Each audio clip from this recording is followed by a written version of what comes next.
Welcome to Better Podcasting, a show where we talk about podcast tips, tools, and best practices to help you succeed with your podcast. What makes us different? Well, just like you, we podcast purely out of the love and fun of it. Podcasting is our hobby, and we recognize that it's yours too. We always encourage your questions and feedback, and you can find all of our contact information at betterpodcasting.com. Here's your host for the show, Stephen John Drew and Stargate Pioneer.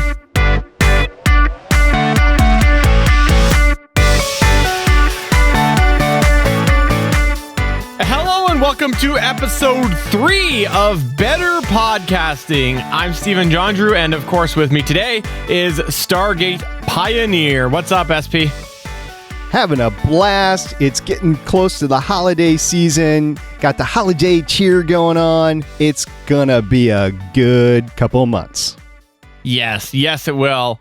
If you have not listened to the show before, we here are all about the hobby podcaster. As it mentioned in the intro, we are here to give you some tips and tools that can help you make your podcast a little bit better. We always do encourage your feedback, so please go to betterpodcasting.com and give us some questions or some suggestions or whatever's on your mind. We would be happy to address it. Are you talking about you're happy to get dressed in a dress? Of course. That's exactly what I mean. Mm-hmm. It's not what I mean. Yeah. No, you save that for the weekends. I do. I don't put that on camera. You know that. We had an exclusive contract that we signed when we did that. Thank goodness. If you have not been following our series to date, well, first off, it's only 2 episodes. Go catch up. I encourage you to do that. But we are running a multi-part series here covering the basics of podcasting. We did mention this before, that the first 5 or 6 episodes are going to be a little bit different of a format than going forward long term.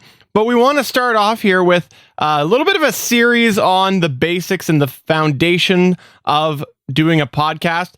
Last couple of weeks, we covered things from brainstorming right up to purchasing of some mic gear and a bunch of other stuff in between. And this week, we're going to be talking about, wait for it, the editing process. You have to edit podcasts? Yes, you do. Because what'll happen here is, I'll give you an example. I'm going to throw it over to SP, and I'm going to keep talking, and you won't actually hear it because I'm going to edit it out. Right, SP? Absolutely. I'm just here talking away, and I am trying to overtalk Steven, and it's just not working, is it? No, I couldn't do it. We've just been podcasting too long that it just felt so wrong trying to talk over you. Couldn't do it. It's a learned skill. You try to talk back and forth without talking over each other. And we'll talk about that later. But right now we're going to talk about editing, because you have actually recorded a podcast and you want to know what to do with it now, because you got this great audio file. And now you have to figure out how to make it into a podcast. Yes. And there are some things that you want to consider when doing so. Number one, what sort of level of editing do you plan? Because there are different amounts. You can spend a lot of time going through and you can edit out all the different ums and the ahs and things like that. Or you can sort of agree that there is a natural amount that are in conversations and leave some of them in. Now, the reason I'm bringing that up is because depending on how much you want to edit might dictate how long it's going to be before you can release. Yeah, can you believe that it takes, if you edit out all the ums, all the ands, you process the tracks, and you believe it takes about an hour for every 10 minutes of podcast to edit? Do you believe that? Yes, I do, because I've done it. So have I.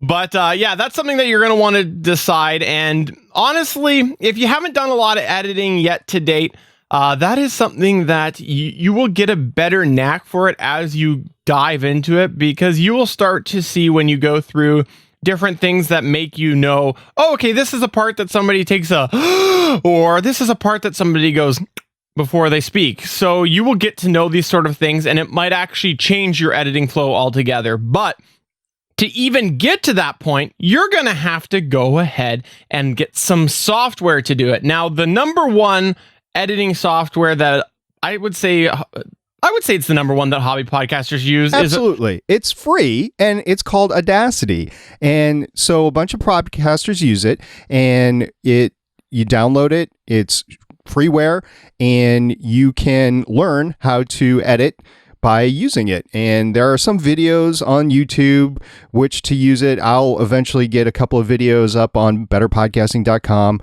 to show how to process tracks in Audacity and so on and so forth. But it is not difficult to learn. It's kind of like playing a video game. It is. And this is actually a very functional piece of software. I know we've all had experience with different software that's free, and you sit there and you go, really? Like, that's all you're going to give me? No, not with Audacity. Audacity is something that they have a lot of built-in features, and there's a lot of things that you can actually do to manipulate Audacity as well. It's something that Audacity, I'll admit it, it's not my primary editing software. However, every single thing that I do actually gets to run through Audacity, because I'll give you a hint.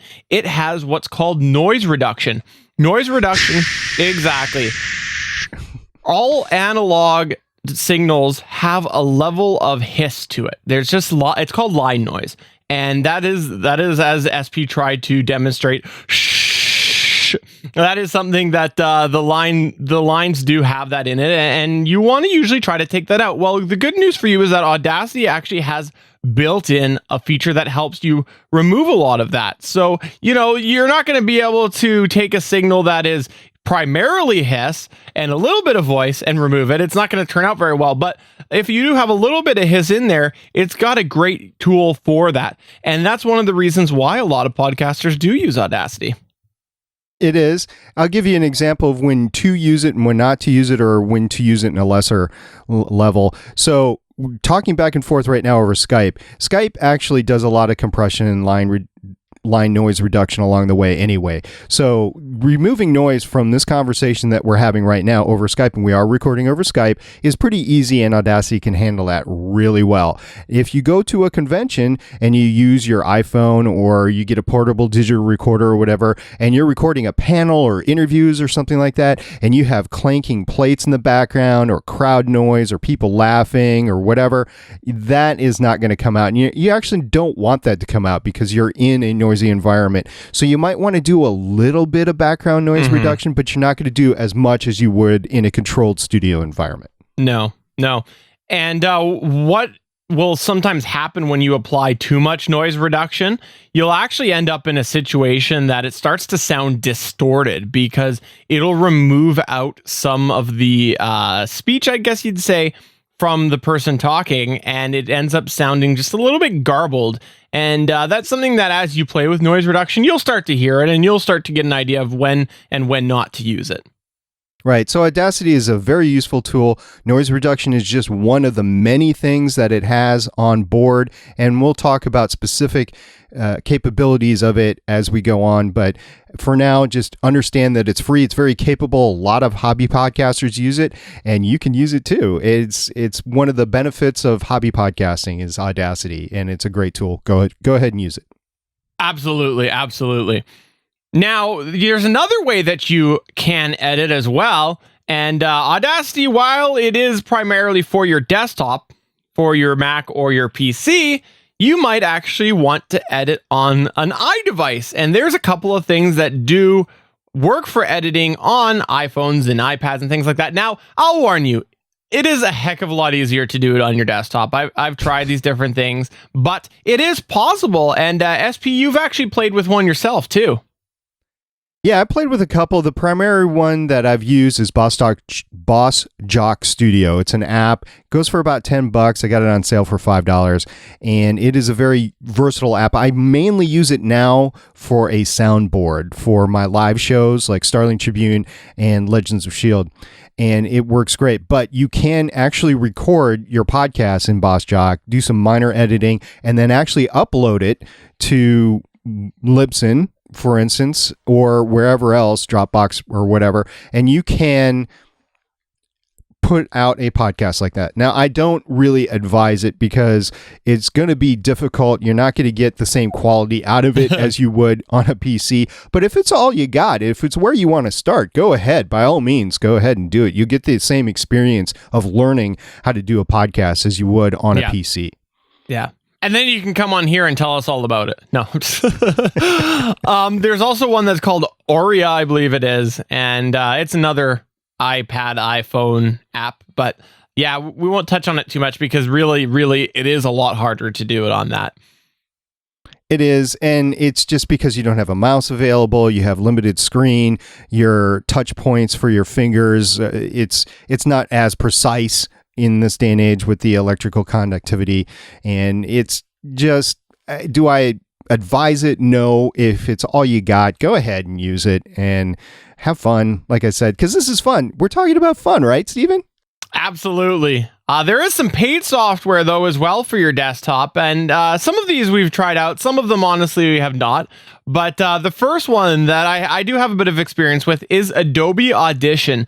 Now, this is one that used to be a piece of software that you would buy outright, like you do a lot of things. You'd pay for it up front and then use it for whatever the length is that you want before you upgrade. But Adobe has in recent years switched most of their software programs over to a subscription model. So you pay a certain monthly fee. Now, that could be a good thing. You might not be able to afford the Adobe software otherwise. There's something that to consider, that Adobe tends to make their products quite expensive.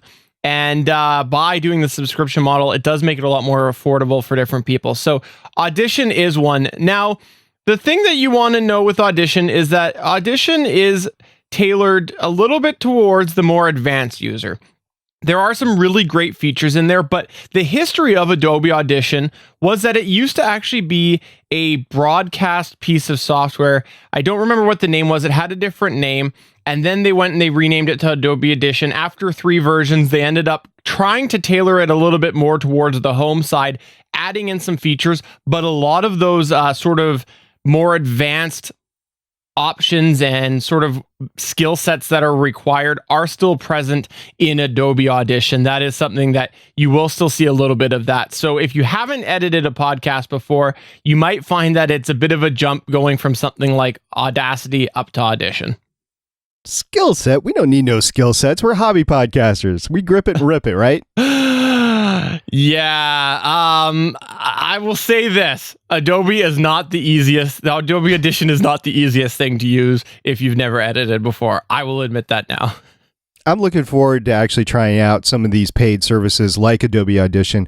I just haven't yet because I actually was going to do it last summer, and I didn't because I had gear failure. So I had to deal with that and setting up my home studio again. So what I've been using all the time right now is Audacity at home. So I really don't have a lot of experience in some of these paid ones, but I have heard that Sony SoundForge and Pro Tools are 2 other professional sound editing systems, software packages that can really do a lot of good if you know how to use them. Yep. There's another one that might be on your radar called Cakewalk Sonar. Now, this is one that has a variety of different levels. I believe it starts about $60 and then works its way up to like the producer or the studio level or something like that, and it's a lot more money. Now, I've actually played with Sonar as well because it came with the Firewire interface that I use. And the big thing that I found why I didn't continue using it for editing was because it is tailored more towards a musician. There are certain things that you'll find that you want to do when you edit. Sometimes if you do cut something out, you want to actually merge the part in front of where you edited with the part behind it so that it kind of blends that silence that we were talking about. And it's not easy to do in Sonar because it is tailored more towards a musician. There's some other things with navigation that I found was a little bit hard. So it is one that I do know people who do podcast and edit in it, but it's not my favorite by any means. Yeah, and we haven't talked about mixers at all, but there are some USB mixers from Behringer and Mackie that actually come with free software for editing. And again, they're more oriented for the musician. So honestly, if you're doing voice work, Audition and Audacity are probably your best bets. And they're also on the Mac side, let's not forget, there's GarageBand. And again, I haven't used GarageBand as much, but there are a lot of people that have. Yeah. Kier Hansen on the network. He is on Gallifrey Public Radio and In Defense Of. He does use GarageBand from time to time to edit. Mm-hmm. Yeah. Definitely several different options. We're going to go ahead and post some other suggestions in the post at betterpodcasting.com because there's a whole pile of different things that you might want to check out. But between you and I, SP, I think we can agree our recommended start point is Audacity. Absolutely. Unless you're in the industry, you have done this before, I would definitely start with Audacity. I can't say enough about it. It's free and it's very capable. Yeah.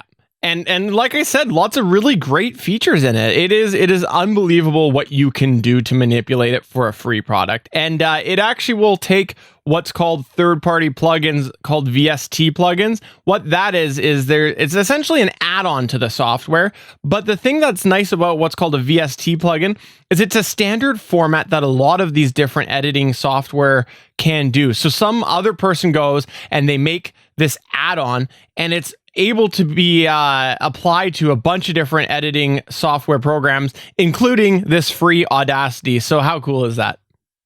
It's very cool. I enjoy the versatility of the plugins that I have, and they make the experience so much better, as do hotkeys. But again, we'll get into that as well. But the recommended, again, to start out with is definitely Audacity. Agreed.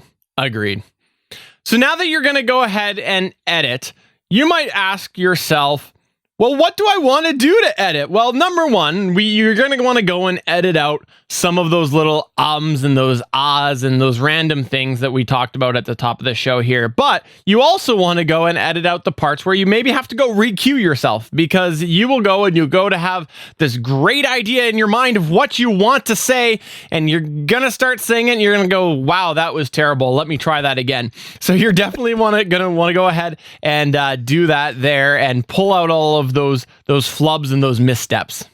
We never, ever have problems thinking of what we're going to say, do we? Ever. Of course not. Never happens, ever, especially on live podcasts. Mm-hmm. It never happens. It happens all the time. And, that's a good point, actually, SP. If you get a chance to watch somebody do a live podcast, you should do that, because if you are trying to figure out, well, what should I edit? What should I not edit? If you go and you watch the live raw version, and over on the Gonna Geek network, you can go to geeks.live. There's a ton of different shows that do broadcast live. I encourage you, watch the live product, and then when the posted product's out there, go listen to that, because then you can kind of see some of the differences, and that's a really good way to maybe see how someone else does it. But like I said, you're going to want to decide what you're going to edit out, and you'll go through and you'll do that. But there are some other things you might want to consider. We talked about the noise reduction, but let's say that you are somebody who 1 minute is going to sit there and you're going to talk somewhat quiet like this, and then you're going to talk really loud like this. You don't want the listener hearing that and suddenly ripping off their headphones on the bus, and then they sue you because you damaged their headphones. Okay, they probably won't sue you, but still. Yelling makes every podcast better, right? No, it doesn't. But that's something that naturally it will happen. You'll get really excited about a topic, and suddenly you'll be talking very, very loud, and then the next minute your voice will be strained, so you'll talk quiet. So you want to level that out. And there's a couple of different ways to do that. There is a thing that is built into Audacity called Leveler. Mm-hmm. Then there's actually one of those plugins that I talked about. And if you don't know a lot about this, you might want to Google or reach out to us. We'll tell you how to do it. Absolutely no problem. It's called Gmax. So what Gmax does is essentially it's going to go and amplify all of your audio on a given track, and you're going to set a point that you want to bring it down to.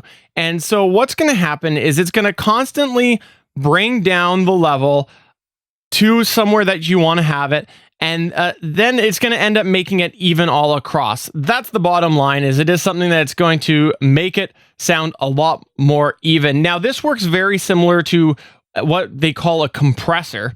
And that's something that they use a lot of times in broadcast. You can get actual physical hardware compressors, and this plugin emulates that. It's a very good way of doing it. And what's nice about it is it does it a little more naturally than the built-in level feature in Audacity. So you end up with a little bit of sort of peaks and craters and things like that, but it does sound a lot more natural to the listener as such.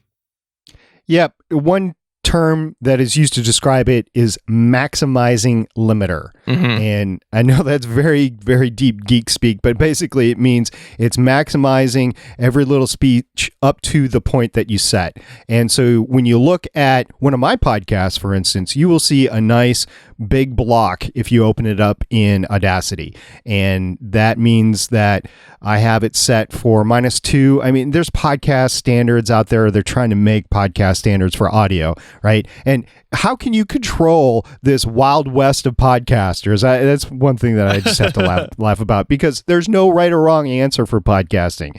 There's better and there's good and better ways to do things, but yeah, so they're trying to come out with a podcast standard on noise level. But for me, I just set everything to a -2 on that. But unfortunately, Gmax only works on PC. Yeah. Yes, that's right. It does not work on the Mac version of Audacity. I'm sorry, folks. Which is why you should get a Windows machine. Do it. Everybody's doing it. But Gmax, once again, it is something that if you haven't really had much experience with it, you might be a little overwhelmed at first. We encourage you to come by betterpodcasting.com, comment on the latest post. We'll see it, and we'll give you some recommendations on how to set it, because we could give you all the numbers now, but let's be honest, it'd be boring. So just go and post, and we'll tell you all about it. Please do. Contact us anytime. Yeah, so that is one of the plugins. Another one that I really, really enjoy is one that's called Floorfish. Now, Floorfish is what they equate to being a gate. Now, a gate is something that what it is essentially it mutes the track until it detects noise. You set the threshold of noise it needs to detect, and then it opens up that track. So where that is really handy is if maybe you're in an environment that you do have something a little bit in the background that kind of gets picked up. Maybe you got a bit of a train that occasionally comes into the background that you hear. What you can do is... It never happens. Yeah, never happens. Especially on live podcasts. No. Never happens. No. But you might have maybe a bit of an AC rumble somewhere the next room over. It's best not to have it on, but we also are hobby podcasters, so we're probably also not going to sit here sweating away, wearing Suffer nothing. For your art. Yeah. Suffer for your art. Probably not going to happen, but it could, you could end up having some form of background noise. So what Floorfish does, like I said, is it gates it. So you would set it to a certain level that it has to detect before it opens up the track. So once you finish talking, it essentially remutes your track automatically, and then a lot of the background noise is gone. It is a very handy feature to have. Now, I use a very similar plugin called Nyquist Noise Gate, and you can Google that and find it. It basically does the same thing. You set it for whatever level that you want to cut off, and then you actually set the noise floor as well. And now the noise floor in Audacity, I've read through this plugin, is -96. So if you set it for -96, it's going to be dead silent. It's the same as putting silence in your track. So you can do that, and then it'll take out all the minor little lip smacks, all the minor little breaths, and it will also take care of just desk hits and stuff like that, mic hits, that sort of thing. And that never happens in a podcast either. Nobody ever smacks their microphone as they're wailing their hands all around. Oh! Yeah, happens all the time. All the time. It does. The only thing that you might want to consider is this isn't going to be perfect, because especially if you're using a condenser mic, because if you end up making noise to the degree that you would talk, you're going to trigger that gate, and it's going to leave it in. So you'll still have to take out some of these things, but it'll solve a lot of your problems. Sure will. So plugins are great. They're fun. They are. Get to use them. Get to know them. Exactly. They're your friends.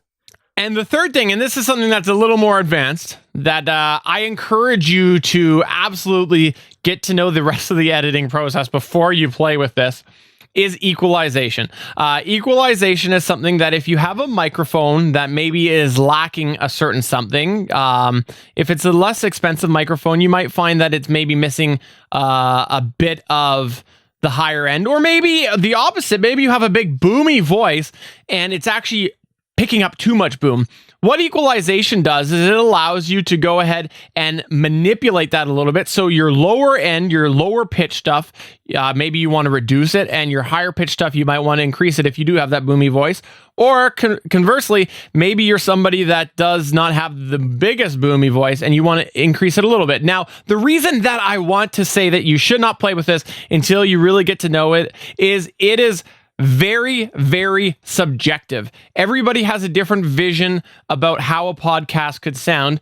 And I will tell you that most people that I talk to who have never podcast before, they tend to ride the lower end far too heavy. So you think, okay, now I got that big radio voice, but the reality is you just sound muddy. And that's something that until you get some experience playing, you might want to leave that off the deck for now and play with it a little bit later. My very first podcast that I podcasted as a permanent co-host, right? I got this new little small format USB mixer. I got a dynamic cardioid microphone, wasn't as capable as the one that I'm using now. And I just cranked that bass up. I was like, oh, I'm going to sound so much like a radio broadcast host. Yeah, I sounded like crap. It was incredibly bad. So yes, don't raise the bass at all. If you have a mixer, don't raise the bass at all when you're first starting out. Yeah. And in matter of fact, in the EQ, you could try it, right? You can use the bass boost in Audacity to try to see what it sounds like, but you're just not going to sound well. And then also, after you're done with your file, which we're not there yet, but after you're done, you should listen to it in a multiple of different ways. You should listen to it on your computer speakers. You should listen to it in your car. You should listen to it in your earbuds. And you should just find out how the different things are affecting what you're hearing in the different environments. Yeah. And that's something that I personally like to play with EQ just for fun. Sometimes I get it. Sometimes I don't get it. But it is something that I personally get a bit of a thrill out of doing that. I know I'm a sick person, but that is something that you really do need to listen to it in multiple environments. I can tell you, I have countless times early in the morning been playing with some EQ, think I got it on one pair of headphones, throw my earbuds, sounds great, and then I go to my car and I'm like, Steven, what the hell was that? So that is something that you really do want to check it out in a bunch of different environments if you do start to play with it. But once again, I've said it 3 times, I'll say it a 4th. I highly encourage you not to play with EQ, at least on your release product, until you get a little more experience. Can't say enough about that, Steven. You're absolutely right. Absolutely right. So if you're listening to this podcast, you heard our great intro.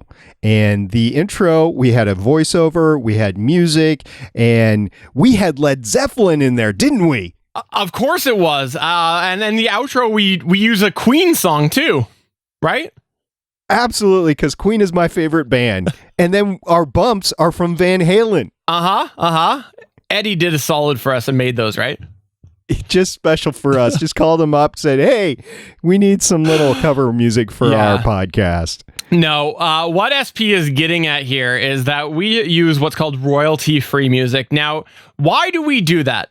Wouldn't it be a lot of fun to take the latest Bieber and use it on your podcast? Only for you Canadians. Yeah, you can't do that. Unfortunately, music comes with what is called a copyright, and that means that if you use it without permission, you get sued. Well, you could get sued. But the thing is, you don't really probably want to touch that territory. Something that if you end up uploading your video to other, or your audio to other places like YouTube, there's actually things to automatically detect that and possibly pull down your podcast. So it's best to stay away from that. So what do you think? You're like, oh, I don't have $100 to shell out for somebody to make me a brand new song. Well, you're in luck, because there are people who actually go and make royalty-free music. Now, you can get free royalty-free music, and you can get paid royalty-free music. You can pay a lot of money for something, you can pay a little bit of money for something. But at the end of the day, as long as you're using something that is dubbed royalty-free, you will be okay, assuming that you follow the terms and conditions that are there, because royalty-free music sometimes does have certain criteria. If it's free, a lot of times you must credit that site. Yeah, and a lot of the podcasts on the network that we're a part of, the Gonna Geek Network, you can go and listen to any of them, and most of them will have a credit at the very end, even if it's a paid song, just to tell people that, yes, we know it's royalty-free music. We didn't rip it off of a CD that we bought from Best Buy or Target or whatever. Absolutely. And that's something that you can look at some of these different sources, but I encourage you, if you can, put a little bit of money out for something. It's a good idea to do that, because some of the sites that we're going to tell you about here are used by a lot of podcasters. For example, there's one that is it's a fellow named Kevin MacLeod, and he does a lot of royalty-free music just for fun, called incompetech.com. Yep. And on his website, by the way, there is a way to donate to him. Yeah. So if you do use his stuff, and I would encourage this of any artist. So if you use their stuff and you like it, you just pay him a little bit, even if it's $20, whatever, you can get a great gratitude. Matter of fact, we have a fellow podcaster, Nightwing. When he started a new show, he actually contacted Kevin MacLeod, and he said, hey, I'm going to start this new podcast. It's going to be this subject. And he made a track specifically for him that was royalty free, that anybody can use, but it was specifically made for Wing, and he used it in his podcast. Yeah, for sure. For sure. Yep. One that you might want to pay for, one that we usually recommend, is called Pond 5. Now, funny story about Pond 5. I was actually at the local retail shop returning an item, and they had up on the wall a TV playing the latest movie, which happens to be Avengers Age of Ultron. And it's at the credit scene. And what do I see in the credits? I see a credit to Pond 5. So that's how big their database is I saw in credits for a feature film, Pond 5. And at this point in time that we're recording, Avengers is like one of the top 5 all-time movies for like most money made over the first weekend and stuff. So it's not just music that's on Pond 5 either. They have some stock footage on there, video footage and stuff like that, but it's great. The one thing I will caution you about using Pond 5, which I love their music, by the way, and you will find their music in a lot of my podcasts, is if you're searching for that just right tune, you're going to listen to a lot of tracks, and you will hear every 5 seconds or less, I can't remember how much it is, pond5.com. Yeah. Pond5.com. pond5.com, and it's a nice woman's voice, but it's the same thing over and over again, because they're trying to make sure that you don't rip off their music, right? And I get that, but it will drive you nuts as you're searching for the right track. But they got to do it, and there is therapy out there for a reason, so I've used it. But it is a really good source. Actually, it would be my recommended source if you are going to pay for music. Now, you need to be cautioned that there is a variety of costs for the music. I have seen it where it costs a lot on Pond 5, and I've seen it where it costs not a lot. So it is something that just be aware, you may have to spend a bit of money. Yeah, there's a lot of places to get royalty-free stuff, or to pay for stuff, or get it for free or whatever. Just Google royalty-free music. You'll come up with a lot of sites. We'll put some in the show notes, but remember, if you can go out and search for yourself, do a little research, and find some great stuff too. Absolutely. Absolutely. And so once you've got your music together and you've made your bumps, if you want to do that, or maybe you've made your intros, your segment intros, which is something that you could do as well. What else do you have to do in order to post? Well, on the note of editing, different type of editing, you need to probably get yourself some album art. Yes, that lovely thing that pops up, that logo of your podcast, that is your brand, that will be in iTunes, that will be in Stitcher, that will be in all the places that you actually post your podcast. It's what people will see, and the better quality artwork, the better eye-catching it is for somebody that's searching for a subject matter that you are podcasting on. So keep that all in mind. There is a service called Fiverr, which is a place that you can go and you can find different artists and things like that. And essentially they're posting there trying to get some extra income and whatnot. And usually the stuff starts at $5. You can go higher, but it starts at about $5, hence the term Fiverr. But you can actually get some art made for $5 if you want to, and it might be a very good use of your money. Now, will you probably get the same level of product that you would get paying a graphics designer a lot more money? Probably not, but it is a good place to start if you have no real skill set in design or creative design or things like that.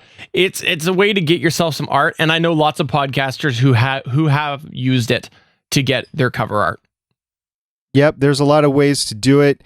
It is a way to do it. Now, keep in mind that you'll have to specify how you want the logo, right? So one thing that I can tell you, and these specs change all the time, but in early November of 2015, the spec for a logo that you want to look for is a 1400 by 1400 PNG or JPEG file that will be iTunes compliant, because iTunes comprises of about 70% of the downloads that you're going to get.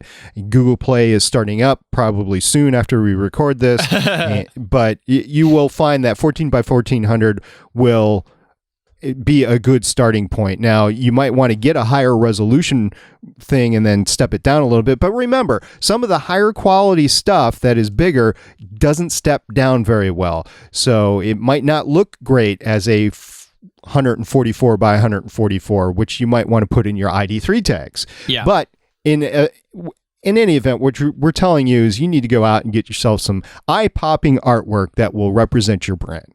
Absolutely. And when you do that, you will need to go ahead and do what SP just touched on, which is your ID3 tags. But that's something that we'll actually cover on a future episode, because there is a lot of stuff to know about that. But essentially what that is coding in your show information and episode information right into the podcast file itself. Yep. So if you're listening to the MP3 file through wherever, iTunes, Stitcher, whatever, that information is available on your smartphone face or digitally on the screen or whatever. So encoding the proper information on the MP3 file is a must. Yeah. Agreed. But I think that's going to take us to the end of our points today about editing and the stuff immediately after recording. SP, you got anything you want to throw in here before we get to this week's Better Podcasting Download? Just to say that it is a very complicated subject. We will be getting more in depth on it in the future. So if you're a little frustrated that we haven't covered just your specific question, don't worry, we'll get to it. But if you want to make sure that we answer it or get back to you sooner than we release an episode, don't forget, you can contact us at all the great ways, including comment on the show notes on betterpodcasting.com. All right, well, let's go ahead and get into this week's Better Podcasting Download. Let's do it.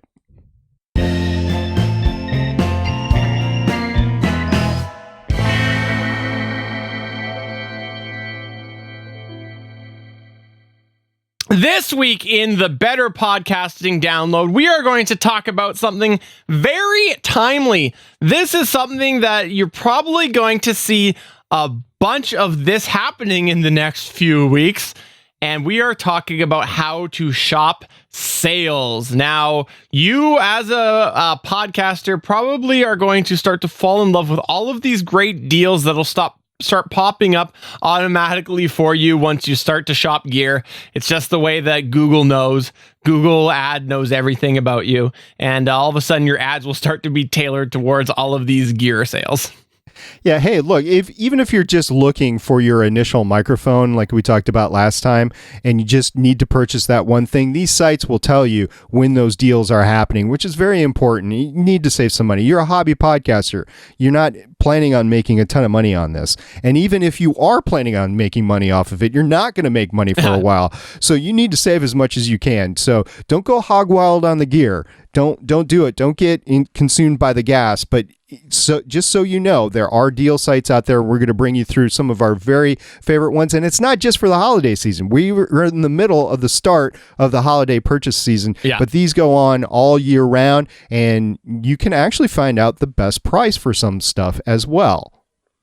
Absolutely. Now, one of the places in the States that we usually recommend checking to see if it is a deal, it's Amazon.com. We're not here to sell you anything or try to sell a product or anything, but bottom line is Amazon is such a powerhouse in a lot of these different gear things that you will often be able to tell whether or not something is a good deal by going to Amazon.com. Yeah, plus the product availability on there is incredible too. Look, I have noticed that Best Buy here in the States, and again, we're talking early November 2015, just in the last year, they got rid of a lot of their home recording stuff. So while you can go to bestbuy.com, order the stuff, have it shipped to the store, it's not available in the store anymore. Guitar Center doesn't have an incredible amount of podcast specific stuff. Now they're growing in certain markets like Dallas. We have a friend, Sean, who's been to the Guitar Centers in Dallas and said there's a whole podcast room. Well, that's great if you live in Dallas, but if you don't, then you don't have that available to you. And then you have your mom and pop music stores, which again cater to musicians, not necessarily podcasters. I sense it's going to change a little bit, but probably not too much because the big money is in bands. It's not in podcasting. What? There's no money in podcasting? Very little. Hopefully that will grow over time, but no, there's not. So Amazon.com is a great way to start out with. And if you think you see a deal on Amazon, we've got a way to find out if that is really a deal or not. Right, Stephen? We do. And when we tell you this website, you're going to go, what are you guys on? And here, I'll just say it. It's camel. Okay, that sounds bizarre, right? But yes, camel.com is a great way to shop gear because what it will do is you paste an Amazon link in there, and I will tell you, I'm Canadian. It will take the Amazon.ca links, and it will give you a snapshot of sort of the last couple of years of that product. The immediate last year, but it will go back a little bit, and it will tell you the lows, and it will tell you the highs of said product. So you might be like, hey, this Logitech C920 webcam sounds great deal at $79, but you're going to go ahead and put that in there and find it was a lot lower at several times in the last year, and it gives you a little graph of the different prices, and it tells you, like I said, the low and the high, but it really will give you a great idea about what a good deal on a product is. You know what's even better about it, Stephen, is that you can actually put in a product alert to be emailed to you or tweeted to you, and you can set the price that you're looking for. And I would recommend that you would check the lowest price that you see on there and just go up a little bit. Like say if you're looking at a $400 portable recorder, right? And you've seen it on sale for $299. So I would put the alert in there for $305. So you just go up a couple of dollars from where it is. Yeah. So in some cases, the deal, you will see the lowest deals fluctuate from time to time, and it depends. So you want to be above that deal. So if it's $20 above the lowest, if it's $100, it depends on the price of the object that you're really searching for. You want to set it for above that, and then that morning when that deal pops on Amazon, I don't know how they're linked to Amazon in the prices, but it finds out and it emails you or tweets you, and you know exactly when that deal is starting. Yeah, and I'll give you an example of that. For a while there, I've been kind of eyeballing the Zoom H6 recorder, and up here in Canada, its regular price is $499. So I looked this up on Camel, and I found that a couple of times in the last year, it's dropped in Canada as far down as $349. Now, I know that is something that $349 is probably, it only happened twice in the last year. It's going to be a stretch. The Canadian dollar has been suffering. I might not see that again. So what I decided to do was set the price alert for $405. because I figured if it goes below that, it's worth my attention. And I'm glad that I did that rather than a few dollars above the $350, because today it popped up and it told me that it was on sale for $399. So that is something that, be realistic with yourself. If you're looking at a product, maybe I won't get the best deal that is around, but if I want it that badly, let's set it to some level that I think that I would actually bring my attention to it, and maybe I would buy it. So set it more to that, and then if it drops below, it will tell you about that. Very good site. So that is our primary thing, especially since so many people have Amazon Prime, is that it's easy 2-day free shipping if you have Prime, and that does work for most, if not absolutely all, of the podcast gear that we would recommend. Yeah. So yeah, go ahead, get that. And then there's also other deal sites out there. If you are a connoisseur of the electronic deals, you might already know these. Yeah. But the primary one that I use, and there's 3 that I check from time to time, but the primary one that I use is slickdeals.net. And I had to check, it's not .com, it's slickdeals.net. And that shows a lot of great deals out there. People actually enter them in, and if it's a good enough deal, it'll pop to the front page. So you might not necessarily see the deal right when it comes out, but you will see it shortly thereafter in that day, because there's just a ton of activity on that site. So if there is a deal, it usually pops up. So like the headphones I'm wearing, I got from a deal that I saw on slickdeals.net. The microphone arm that I'm using, I was eyeing this particular arm for a while. I saw it on a deal, and then I took it. So that is my number one recommended site to check every day if you are into that. Now, if you miss it, it's going to be gone. So some of the deals will be posted, but then if you don't get it that day, they'll be gone. Now, you can search for a specific item and see all the deals that have been posted there in the last year or two or whatever. So you get a good idea of what the sales are and how often they occur and that sort of thing. Mm-hmm, mm-hmm. And then the sort of final thing that we have to recommend is from the sites themselves that you'll get to know where you can buy them from. SP mentioned Best Buy. Guitar Center is another. Up here, NCIX is one that a lot of times you can find certain things. What do you got? Tom Lee Music. Tommy?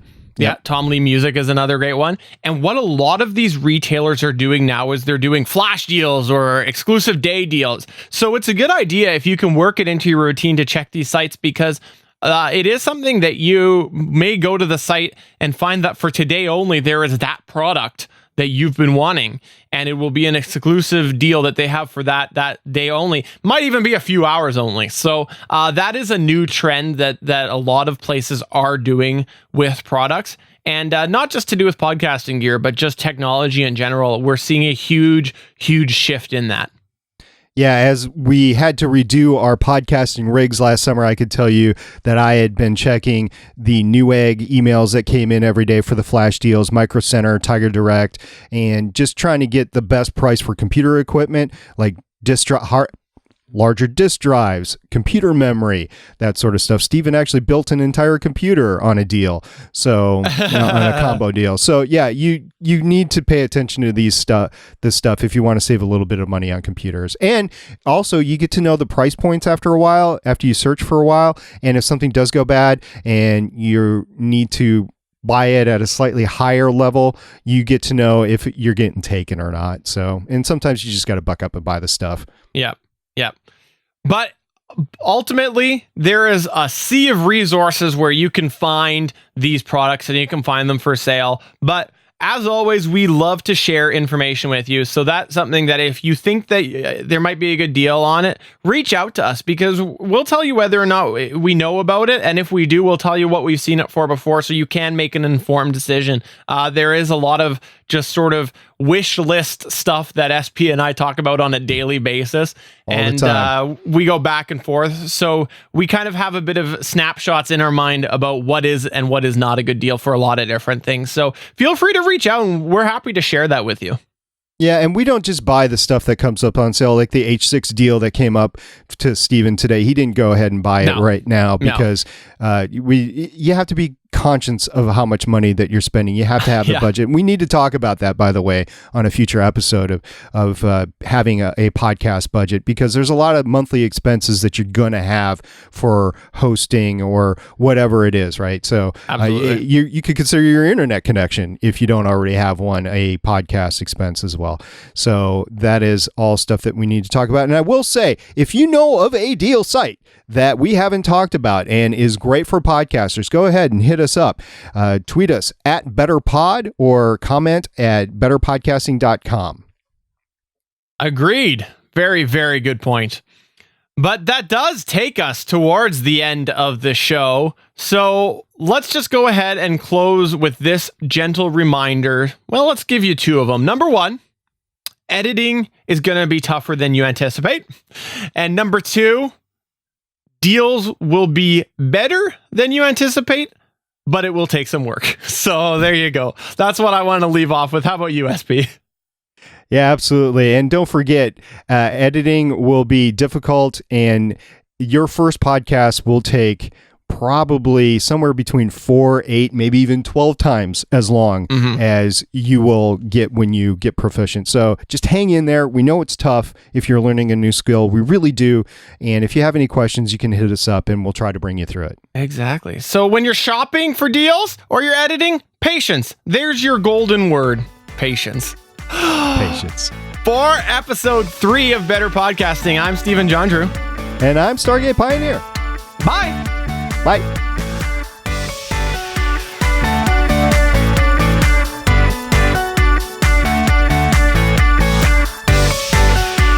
Thank you for listening to another episode of Better Podcasting. We want to hear from you. You can find all of our contact information at betterpodcasting.com. If you like the show, please consider giving us a 5-star review in iTunes. Thanks for listening, and we will see you again next week.